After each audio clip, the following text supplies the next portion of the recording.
Hello there, this is the World News at 12 on Voice of the People, 90.3 FM. My name is Ijeoma Innocent, and these are the top stories. Huriwa tells Supreme Court to disqualify Tinubu over identity theft and the certificate forgery. Labour warns there will be no warning before next strike if FG reneges on agreement. Ondo Assembly asks Chief Judge to constitute impeachment panel on Deputy Governor, and states consider face masks as diphtheria cases escalate. On the front scene, U.S. House of Reps Speaker McCarthy impeached, becomes first to be removed in country's history. Details now.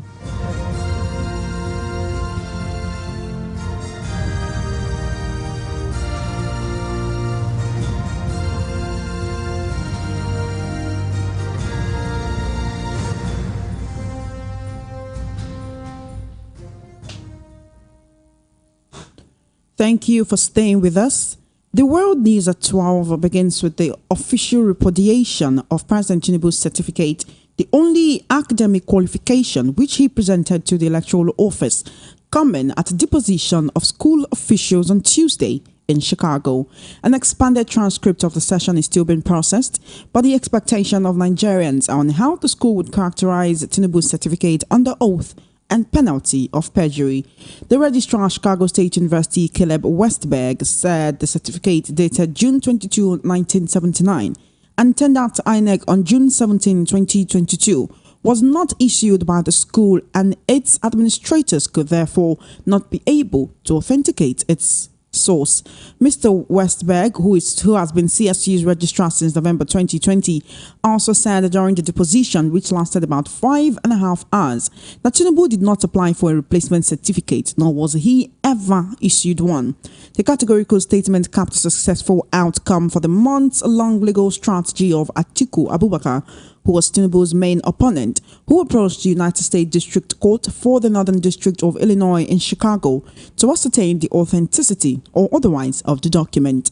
The president's allies have suggested publicly that the evidence was inconsequential and propagated the Supreme Court's readiness to throw it out.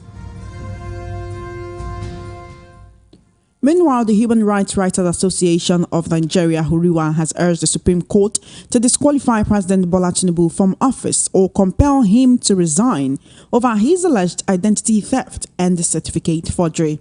Huriwa made this call in a press statement following the revelation that the academic records from Southwest College, which Tinubu used in gaining admission into Chicago State University, belonged to a woman. The Society Civil Group said a document released by CSU's former Vice President Atiku Abubakar, who was challenging Tinubu's victory in this year's presidential election, showed that Tinubu was enrolled as a female student with the name Bola Adekunle Tinubu. Huriwa described this as a shocking and shameful case of identity theft and certificate forgery, which they said had exposed Tinubu as a fraud and liar who has deceived Nigerians for decades. The human rights group said Tinubu has no moral or legal right to continue to occupy the highest office in the land, having violated the constitution and the electoral laws of Nigeria. They also accused him of being involved in other criminal activities such as drug trafficking and money laundering, citing some documents purportedly obtained from the U.S. authorities that linked him to these offenses. The human rights group therefore urged the Supreme Court not to act like Judas Iscariot, who betrayed Jesus Christ, by allowing these malfeasance to be sustained. The group said the Apex Court has a duty to uphold justice and protect the integrity of the electoral process and the democratic values of Nigerians. Huriwa warned that if Tinubu, who was not disqualified, are made to resign, Nigerians would lose faith in their leaders and institutions and might resort to civil disobedience and mass protests to demand accountability. The group also called on Nigerians to rise up and reject him as the president, saying he was a potential embarrassment and danger to Nigeria and its international reputation. Now joining me to discuss this and other issues on the World News at 12 this afternoon, we have Mr. Cyril Abako, a political affairs and social affairs commentator. Good afternoon, Mr. Abako. A very good afternoon to you, Chum. Thank you. It's always a pleasure having you here. So, Huriwa has waded into the matter, the Human Rights Association, of Nigeria, and they have said a whole lot. They've said so many things, start coming from the academic record from Southwest College. First of all, this issue, would you say it has been overflogged? You know, we've been talking about this time and again. Every day there are new developments from the Chicago State University, from the president's camp, from the judge in Illinois. Every day there are new developments. Is this issue being overflogged? Are we flogging a dead horse? Should we, you know, like they would say in pidgin, come out mouth? I don't think we can come out mouth for this matter, because this pertains to our president. He is primus inter pares. He is the first among equals. He is the first citizen of the country. He represents or embodies our hopes, our aspirations. He's expected to lead both morally and legally as president. And so everything he does and doesn't do becomes precedent, as it were, becomes something that Nigerians look up to say, even the president did it, or even the president didn't do it. And so therefore, it's right or wrong to do. Now, but coming specifically to the point Huriwa has raised, they are quite strong, they are quite far-reaching. What I've waited to see personally in the past 24 hours or so is to hear what the presidency is going to say substantively on the matters that have been raised. What the court eventually said, what Chicago State University eventually said, why the president gave INEC the document he gave, he gave INEC and everything. One thing was that was the only academic records that he submitted. Because many people have asked the question, you don't even need a university certificate to become president. So why this one? And many times the president has come out to say, oh, he lost his primary, secondary, and other certificates as well. And then there is also, this part where they say it's not as if he did not attend the school, but it just does not have the original. It's just that the one he submitted, we did not give it to him. How difficult is it to go back to your alma mater and tell them, oh, give me my transcripts, give me my certificate, I attended the school, you have the records? I honestly don't understand why. And then again, the gaps in this case are way too many. And that's why even when the legal grounds might have been covered, there are moral questions. The president owes Nigerians an explanation, to sort of come out and say this was what really happened. He is president, like I said, and he has the floor. He has our ears all the time. He should come out and tell. There is need for a clear-cut explanation as to why this woman, and I mean, letting this matter to have gone this far. We know how his lawyers fought tooth and nail, in the US to prevent the revelations that CS has now made. But then again, the president has to speak up. He has to. It's not enough to skirt the issues. It's not enough to go around the issues, and let's really know what happened. The president has to speak. Until the silence of the presidency can't be categorized anymore as dignified silence. They have to speak. You can't just attack the authorities. You must come out and speak. The president said he schooled at Chicago State University. The school has come to say indeed he schooled, but any other person before now or after that time, they are out. And they have not taken certain questions that have, been bugging the whole matter for some time now. And that's what we're saying. What has the president or the presidency got to say now? Something has to be said. Instead of addressing the matter, we're hearing things like, oh, the Supreme Court don't accept it. The presidency is not the spokesperson of the Supreme Court. The Supreme Court has a mind of its own. It's the judiciary. It's a co-equal of government. So, by law, the Supreme Court of any country has wide powers. That's why sometimes they are called policy court.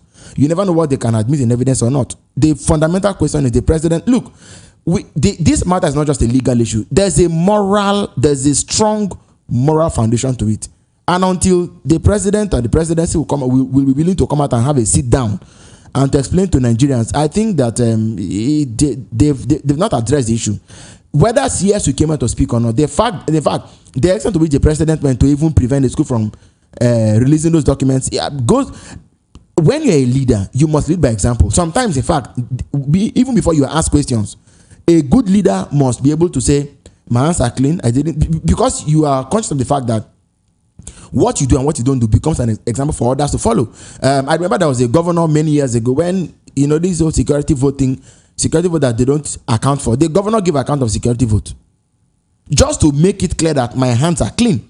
So I don't see why the president would have allowed this matter to drag this long. And in the end, we are now seeing very, very glaring discrepancies which require explanation, which require interpretation. And I mean, if as a leader you feel beholden, you feel responsible and accountable to your people, then you have a responsibility and a burden to come out clean and say, look, guys, see what happened.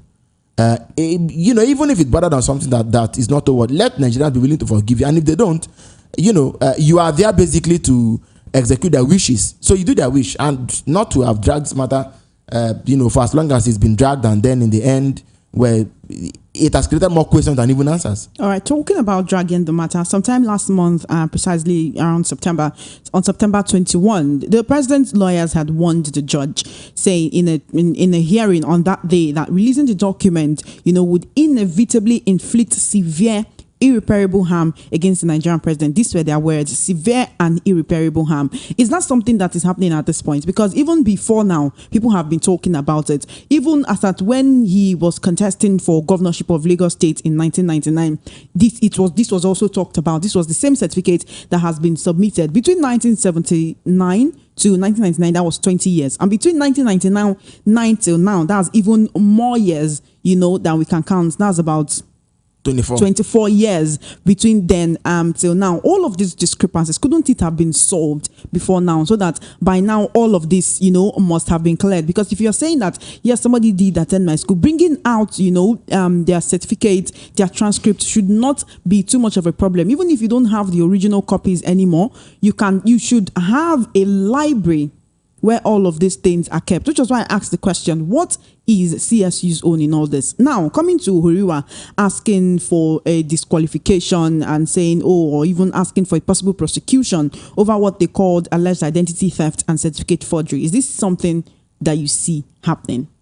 Well, again, where this has happened, somebody has to be able, well, like I said, there is the need for moral responsibility. Everything does not have to be sorted in court. All right, everything. You can't hope that until we go to court we can't live anymore.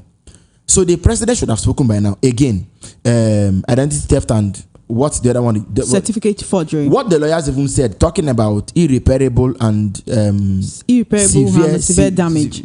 Damage. I think perhaps they saw this coming. They knew that this sort of discrepancies would likely arise. The president, of course, being his lawyers, they were acting in his stead.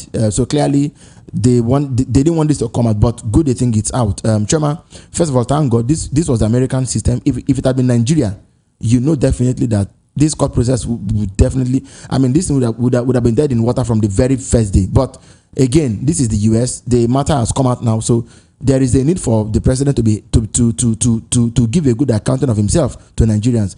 Again, maybe groups in Nigeria will now critically study what the judgment, what the outcome has been, what the revelations are, and look at them. And if we can action this thing in Nigeria, why not? We should seek redress, judicial redress, as to why what happened has happened, and the president has to explain. Now you're talking about this. Let's talk about Atiku, who pursued this case, to the end, to where we are right now. A Nigerian American media scholar, respected Professor Farouk Berogi, has, lent his own voice to these ongoing controversies, saying, and I quote, "Nigerians, we should all thank former Vice President Atiku Abubakar for his doggedness, which has helped us to get this much clarity about Tinubu's past." Yes, you laugh about it, but should we really, because already when there is a controversy, when there is a cause for people to doubt, you already have people on different sides of the divide, people who are for and people who are against. Right now, it has come to this point, and we can say, okay, yes, he did. Back to the question, what is CSU hiding? What is the presidency hiding? Should we really be thanking, Atiku Abubakar for this? Because this is a case that came up in 1999 as well. Oh, sure, we should thank him. When Gani Fawemi pursued this case in 1999, he was stoned. They hauled stones at him. In fact, nearly lost his life. But now, this is not Fawemi. He's so rest in peace. This is Alhaji Atiku Abubakar, who has, perhaps he too had an idea that this sort of thing, that there was something to hide after all in the whole saga. Both of them had been political allies in the past. Now they are daggers drawn. So what does Atiku have to lose? He's being who he is, being the fact that they were both at the elections this year, and that one lost to the other. But importantly, one thing we can't take away from all of this is that this is something that helps to build our institutions, okay? Help to bring Nigerians into that consciousness, because I think that somehow we have come to give up on probity, give up on accountability, give up on transparency, give up on all of the things that should make our society work. Yeah, Choma, ask yourself this question: how is it that perhaps with the reasonable exception of Huriwa, how many other groups are popularly, strongly, winning on this matter? You can count.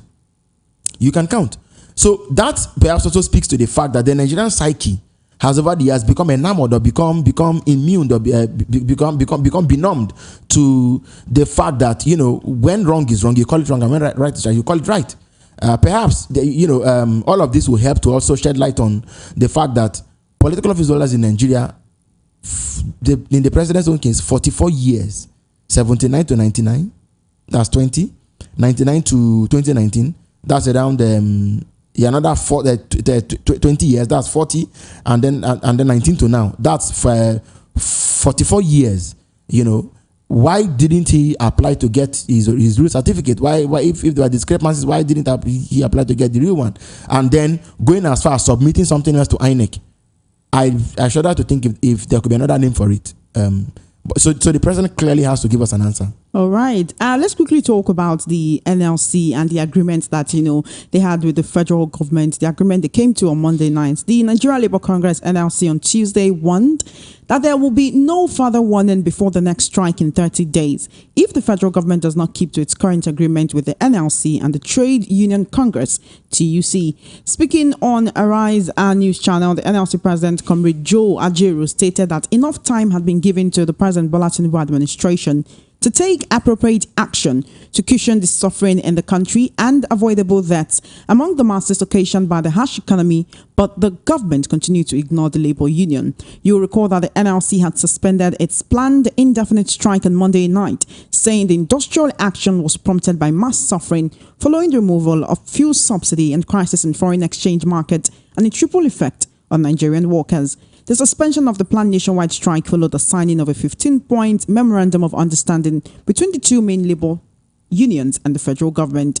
The NLC president disclosed that the union initially decided to return to the negotiating table after shunning all talks with the government due to pressure from many Nigerians, who also raised issues about the likely negative effect the proposed strike would have on the underprivileged and vulnerable citizens. Ajaero noted that by now, if the political will actually existed, the compressed natural gas CNG buses should have been ready, while salary awards and the promised cash transfer ought to have been implemented.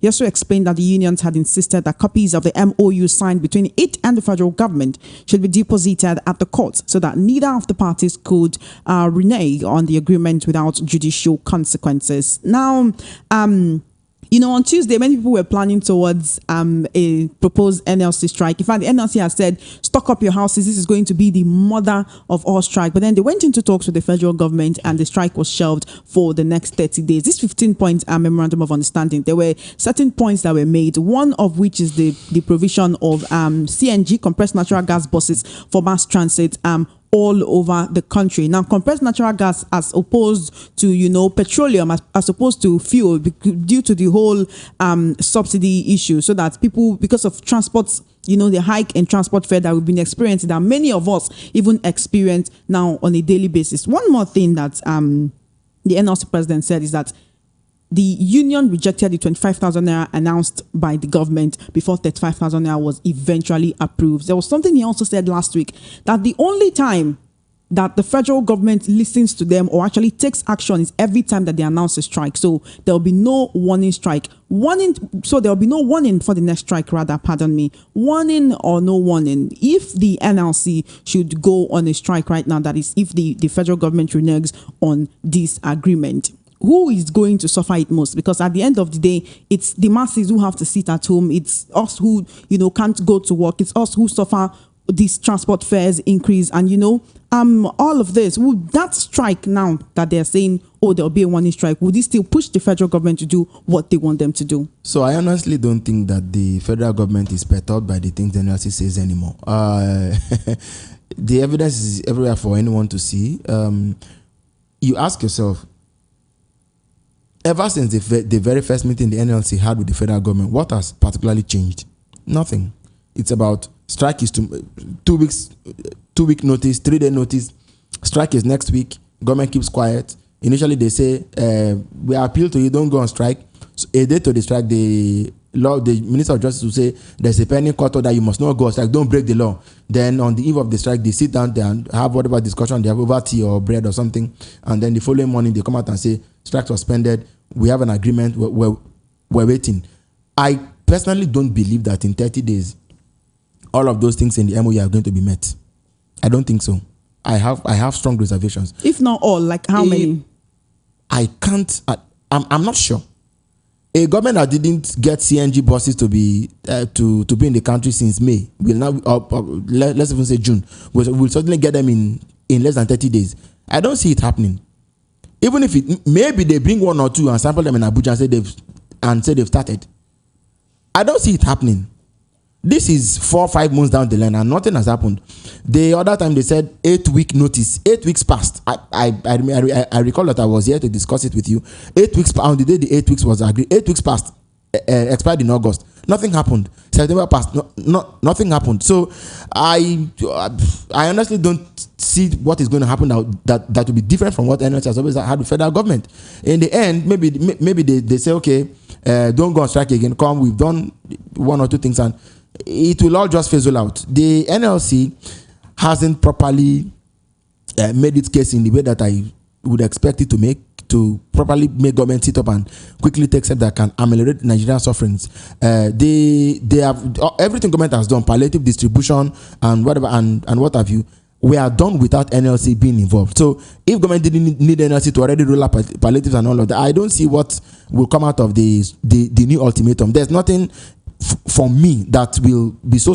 The Senate president said the other time, he said, NLC, please go back home in 7 days. All your needs will be met. 7 days, nothing happened. But I wonder, if you could 7 days really, and nothing, and yet they call up the strike and nothing happened. So 30 days now, what's the new thing that's on the table that can change, that can happen and I can change things in 30 days? I don't see anything that is spectacular. At the most, what would happen is the TUs may begin to think differently, and then they divide them again, and nothing strong can come out of it.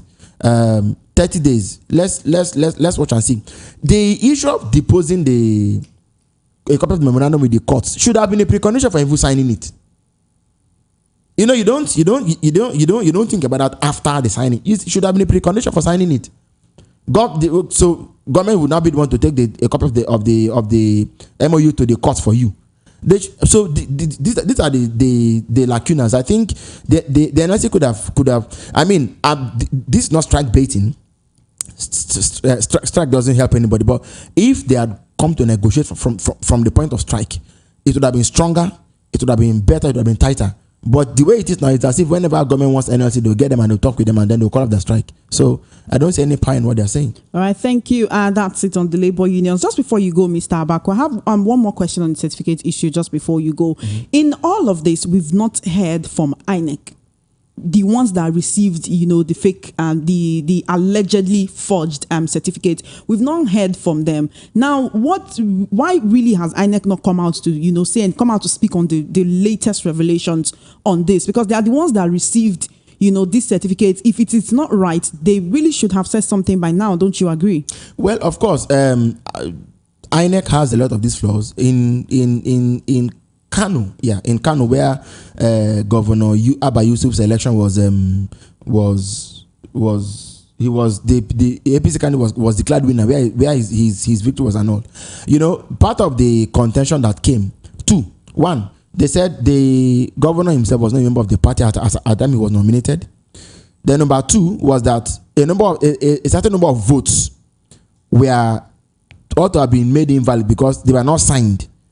But at the time, INEC admitted and declared the person winner. So something that they accepted earlier, later on in court, they now said that indeed they shouldn't have accepted it. My view would be this: if INEC is not compelled by law to of their own accord come out and say something about it, I think they should be dragged before a court to explain why and how people can, give them a sort of documents and credentials, and they will just admit it without any background checks as to know certify whether they are indeed what they have been given. I think there is need for INEC to also explain, or somebody should take them to court, and a public interest litigant should take them to court and let them come and explain to Nigerians why they are not able to. And believe me, this won't just be for one person. In 1999, we had Evans and Werem. Is it Evan or Evans and Werem? We had Salisu Buhari. We've had so many of them. So many of them. You only need to go on Google and check. Senators, reps members, governors, assemblymen, council chairmen, all sorts. So this thing, it's like an epidemic that has plagued our political space, and yet nobody will wake up to say, let us find a way to sanitize our political process to have so that if it said that if you have as much as an SSC, you can run for office.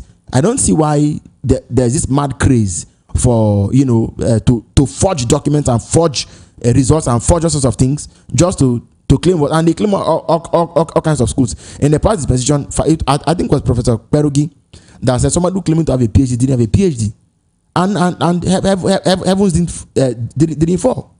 So we need to check these things and know where we're really going as a nation. Thank you so much, Mr. Abaku, for joining me on the World News at 12 today. I really appreciate your presence and your input. My pleasure.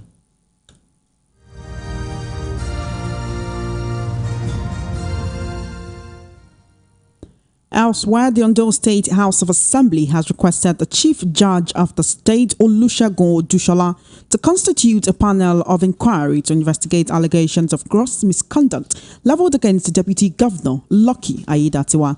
This followed the Deputy Governor's failure to respond to the letter of gross misconduct served him through his Chief Protocol Officer on September 25. You will recall that the House of Assembly had begun an impeachment move against him last week, serving him with notice containing no fewer than 14 allegations bordering on gross misconduct. However, after the substituted service was effected, the House noted that the Deputy Governor still did not respond.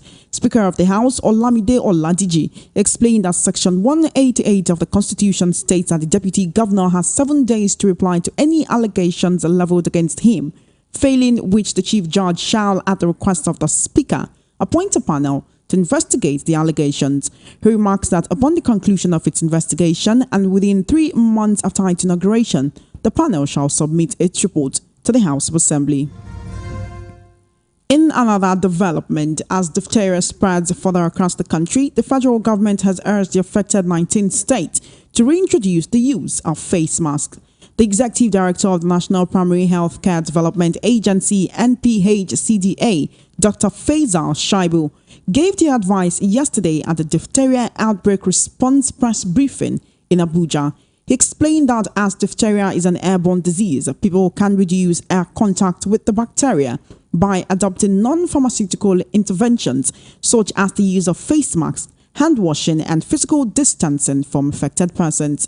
However, he said this should be done in a way that does not stigmatize or discriminate against sick people. Shaibu said 6 states are bearing the brunt of the outbreak, accounting for a staggering 97% of all reported cases.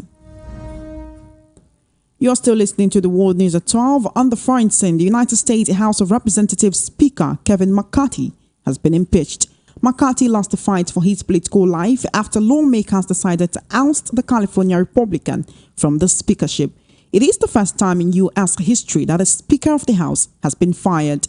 The move to oust McCarthy, known as a motion to vacate, had the support of a handful of hard-right lawmakers who have expressed anger at McCarthy for working with Democrats to avert a government shutdown. With the House Republicans' razor-thin majority, McCarthy's fate appeared to fall in the hands of Democrats, who huddled in an extended closed-door meeting on Tuesday morning to discuss strategy, but ultimately decided not to save McCarthy. House Minority Leader Hakeem Jeffries said in a post on X, formerly called Twitter, that the House Democrats will continue to put people over politics and are ready to find a bipartisan common ground. And that's it on the World News at 12. Just before we wrap up, let's take a look at the top stories again. You heard that Huriwa has urged the Supreme Court to disqualify President Tinubu over identity theft and certificate forgery. Labour unions warned federal government saying there will be no more warning before next strike if the FG reneges on agreement.